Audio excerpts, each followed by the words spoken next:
Milí odborári, zamestnanci, kolegovia a priatelia.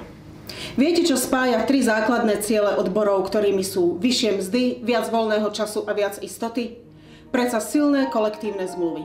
Tie sú odpoveďou na rastúcu neistotu v spoločnosti. 1. máj, Sviatok práce, je symbolom našej neustálej snahy o dôstojné pracovné podmienky. Máme spravodlivé pracovné podmienky, sme primerane ohodnotení za svoju prácu, má každý zamestnanec zodpovedajúce sociálne zabezpečenie v prípade choroby, staroby alebo nezamestnanosti? Tieto otázky nám ukazujú, že práca ako téma si zaslúži našu pozornosť nielen dnes, ale aj každý deň. My, odbory, zabezpečujeme, aby sa ľudia nemuseli cítiť bezbranní tvárou v tvár mnohým otrasom súčasnosti. Spolu s odborármi združenými v odborových zväzoch pod hlavičkou Konfederácie odborových zväzov bojujeme za práva zamestnancov každý deň. Sila našich členov nám dáva vietor do plachiet, najmä v čase, keď je nevyhnutné ozdraviť verejné financie.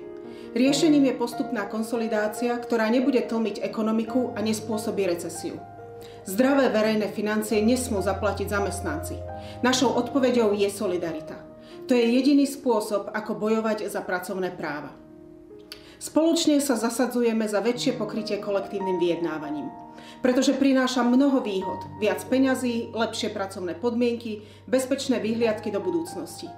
Aj lepšiu kvalitu života.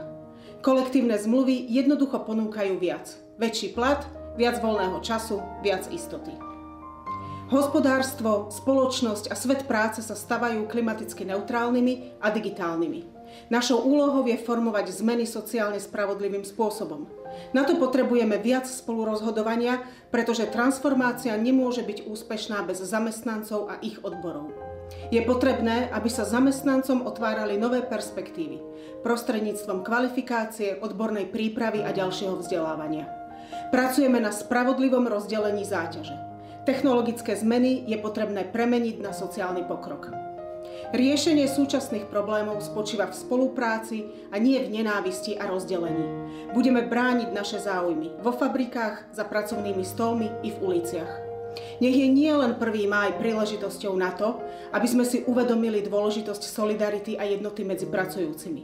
Len spoločne môžeme dosiahnuť zmeny, ktoré si želáme. Solidarita je naša sila.